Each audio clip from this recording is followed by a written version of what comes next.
पिछले चैप्टर में हम देखे थे शीरा सर सीलॉन जो कि इस प्रपोजल को अपोज करने के लिए सर डारियो से मिलने के लिए जाते हैं। चेयरमैन डारियो साफ साफ इनकार कर देते हैं, जिसे सुनकर शीरा कहती है, तो क्या आप ये कहना चाह रहे हैं इस प्रपोजल में किसी तरह की कोई प्रॉब्लम नहीं है? चीफ डारियो कहते हैं, नहीं, मेरा कहने का वो मतलब नहीं है। शीरा कहती है, आप तो पहले ही चेयरमैन पोस्टिंग से रिटायर्ड हो चुके हैं, तो फिर ऐसा क्या वजह है जिसके कारण आप इस प्रपोजल को अपोज नहीं कर रहे हैं? डारियो कुछ देर सोचते हैं और वे कहते हैं, चीफ डारियो कहते हैं, मेरे बच्चे इस एम्पायर में ऑफिसर के तौर पर काम कर रहे हैं और फिर मैं ये नहीं चाहता मेरे लिए गए कोई भी एक्शन उनके फ्यूचर को बर्बाद कर दे। और तो ये केवल मेरा कंसर्न नहीं है, यहाँ पर जितने भी चेयरमैन हैं वे सब भी इसी कारण मजबूर हैं। इतना कहते हैं चीफ डारियो कहते हैं, अगर तुम्हारा सवाल का सारे जवाब मिल गया हो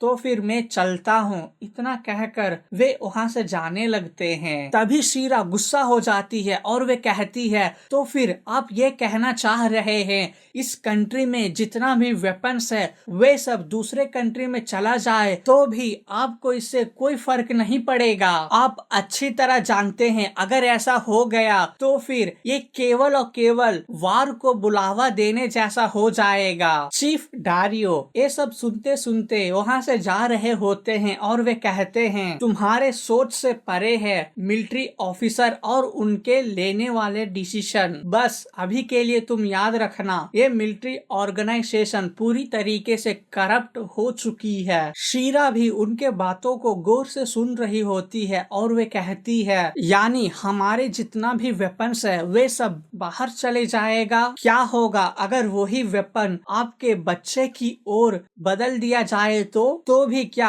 आप इस प्रपोजल को पास कर ही देंगे? चीफ डारियो ये सब सुनकर भी कुछ नहीं कहते हैं और वे वहाँ से शांति से चले जाते हैं, जिसे देखकर शीरा और भी ज्यादा गुस्सा हो जाती है। सीन यहाँ शिफ्ट होता है और हम देखते हैं मेयर और काउंट ऑक्सीडिया को जो कि आपस में बात कर रहे होते हैं। मेयर कहते हैं, क्योंकि बोजबान ने आपके बिजनेस के ऊपर इंटरेस्ट लिया है इसीलिए मैं आपको सपोर्ट कर रहा हूँ। क्या आपको ये बात पता है? ऑक्सीडिया कहते हैं, हाँ, मुझे ये बात पहले ही इन्फॉर्म कर दिया गया था। थैंक यू मुझे सपोर्ट करने के लिए। मेयर कहते हैं, ठीक है, वो सब बात को अब हटाओ, मुझे केवल एक सवाल की जवाब चाहिए। क्या तुम्हें लगता है तुम उन्हें सरपास कर सकते हो? जिसे सुनकर ऑक्सीडिया थोड़ा कंफ्यूज हो जाते हैं और वे कहते हैं, आप क्या कहना चाहते हैं मिस्टर मेयर? तभी मेयर कहते हैं, मैं ब्रिलटोक्सन के बारे में बात कर रहा हूँ। काउंट ऑक्सीडिया कहते हैं, शायद ही ऐसा कोई बिजनेस होगा जो कि ब्रिलटोक्सन फैमिली से कनेक्टेड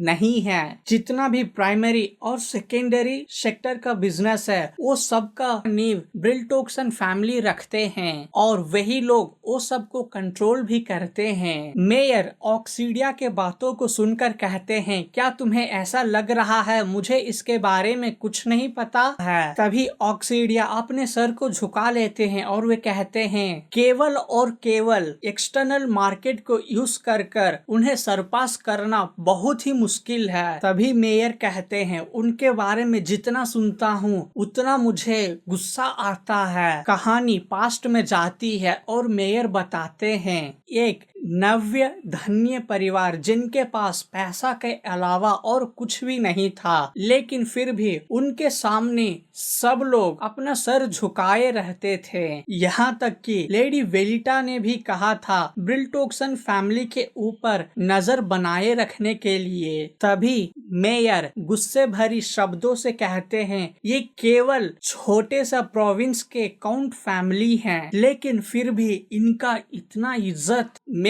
उन्हें धूल में मिला दूंगा। बस एक बार ये टैक्स बिल पास हो जाए। आने वाले चेयरमैन वोटिंग केवल और केवल एक फॉर्मेलिटी है, इसीलिए आप केवल और केवल बिजनेस पर फोकस रखें। काउंट ऑक्सीडा मेयर का गुस्सा देखकर घबरा जाते हैं और वे घबराए हुए स्वर से कहते हैं, ठीक है, मैं आपके बातों को समझ गया। तभी मेयर कहते हैं, बेवकूफों जैसी कोई भी काम मत करना। और वे घूरते हुए ऑक्सीडा को देखते हैं और कहते हैं, अगर ये प्लान फेल हो गया तो फिर तुम्हारे ये मोटे शरीर भी पनिशमेंट को झेल नहीं सकता है, इतना तुम याद रखना। जिसे सुनकर काउंट ऑक्सीडा सहम जाते हैं और वे कहते हैं, मैं आपके एक एक लफ्जों को अपने दिमाग में बैठा के रखूंगा। आगे हमें बताया जाता है मॉर्मॉन्ट के फैमिली बैकग्राउंड। मॉर्मॉन्ट तब से एग्जिस्टेंस में है जब से इस एम्पायर का हिस्ट्री शुरू हुआ था, इसलिए ये स्वाभाविक है मार्कस मॉर्मॉन्ट, जो कि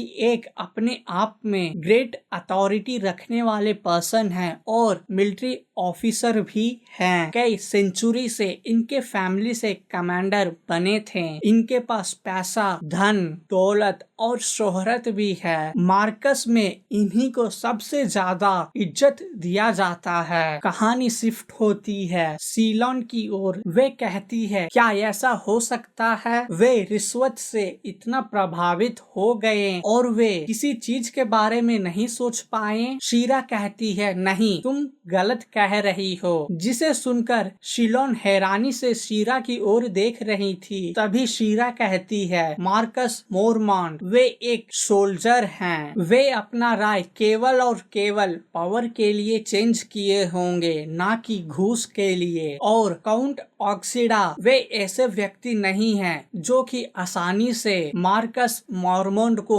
मैनिपुलेट कर सके। तभी सीलोन हैरानी से कहती है, तो क्या इसका मतलब ये है मार्कस स्व इच्छा से इस बिल को पास करने के लिए मान गए हैं? शीरा कहती है, नहीं, वे जरूर किसी न किसी प्रेशर के अंडर आकर ये कदम उठाए होंगे। सीलोन कहती है, प्रेशर? लेकिन ऐसा कौन है जो उनके ऊपर भी प्रेशर बना सके? शीरा कहती है, उन्हें इस तरह मैनिपुलेट करने वाला जरूर कोई बड़े घराने से होगा। हो सकता है वे लोग इंपीरियल फैमिली, बोस्बर्न या फिर पेलिवा फैमिली हो। लेकिन पेलिवा फैमिली तो इस बिल को अपोज कर रहे हैं और इंपीरियल फैमिली इस मुद्दे पर ज्यादा इंटरेस्ट नहीं दिखा रहे हैं। तो फिर बचे बोस्बर्न फैमिली। हाँ, वही हो सकते हैं। वे लोग अपने हॉस्टालिटी को छुपाने की कोशिश भी नहीं कर रहे हैं। इतने में सीन कट होता है और हम देखते हैं मीटिंग चैम्बर और हम देखते हैं रिकार्डो को, जो कि कहते हैं इस बिल को पास करने के लिए चेयरमैन का वोट जरूरी है। और वे अब चालू होता है और वे कहते हैं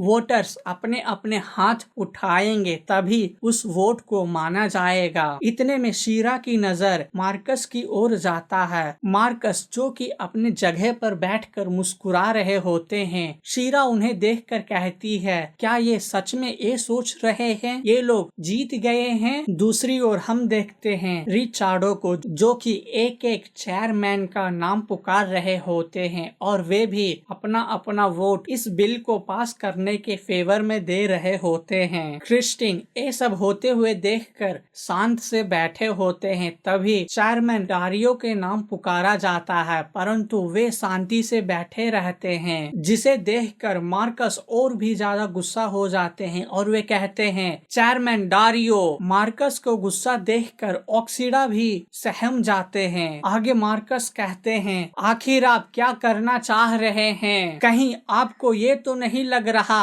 ये मीटिंग केवल एक मजाक है? यहाँ जितने भी लोग आए हैं वे सब अपना कीमती वक्त नहीं गंवाना चाहते हैं। अगर आप इस मीटिंग को अटेंड कर रहे हैं तो फिर इस मीटिंग का ड्यूटीज को फुलफिल करें। जिसे सुनकर चेयरमैन डारियो भी भारी मन से कहते हैं, ठीक है, मैं इस बिल के फेवर में वोट करता हूँ। शिलोन ये सब देखते हुए शीरा से कहती है, जैसा मैंने समझा था यहाँ सबका सपोर्ट सपोर्ट ले लेना आसानी से ये बहुत ही मुश्किल भरा काम था। शीरा कहती है नहीं, चेयरमैन डारियो ने अभी जो भी किया है वो बहुत ही बड़ा सपोर्ट है हमारे लिए। इतने में सीन शिफ्ट होता है सुपरवाइजर रायचाडो की ओर, जहां एक व्यक्ति किसी लेटर को लाकर उन्हें देता है और वे उस लेटर को पढ़ते हुए कहते हैं प्लीज सब साइलेंट हो जाएं, वोटिंग अभी तक खत्म नहीं हुआ है। चेयरमैन में से एक उनका लेटर आया है और वे कह रहे हैं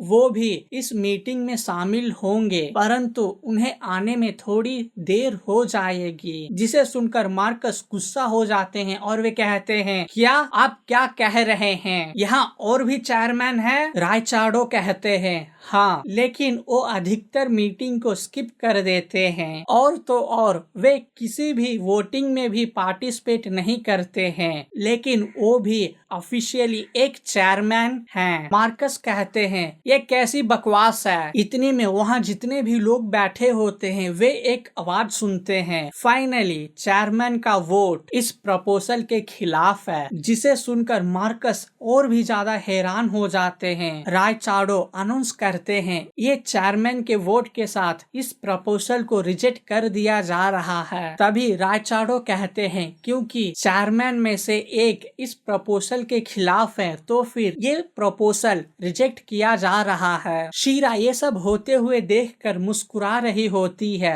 लेकिन मार्कस मार्मोंड बहुत ही गुस्से में होते हैं। तभी नए चेयरमैन कहते हैं तो फिर अब इस एजेंडा को यहीं खत्म करते हैं। मार्कस ये शब्द सुनकर और भी ज्यादा गुस्सा होते हैं और वे मन ही मन में लेडी ब्रिलटोक्सन को भला बुरा कहते हैं। क्या आप में से कोई बता सकता है ये नया चेयरमैन कौन है? आप अपना जवाब कमेंट में दें। मिलते हैं अगले चैप्टर में।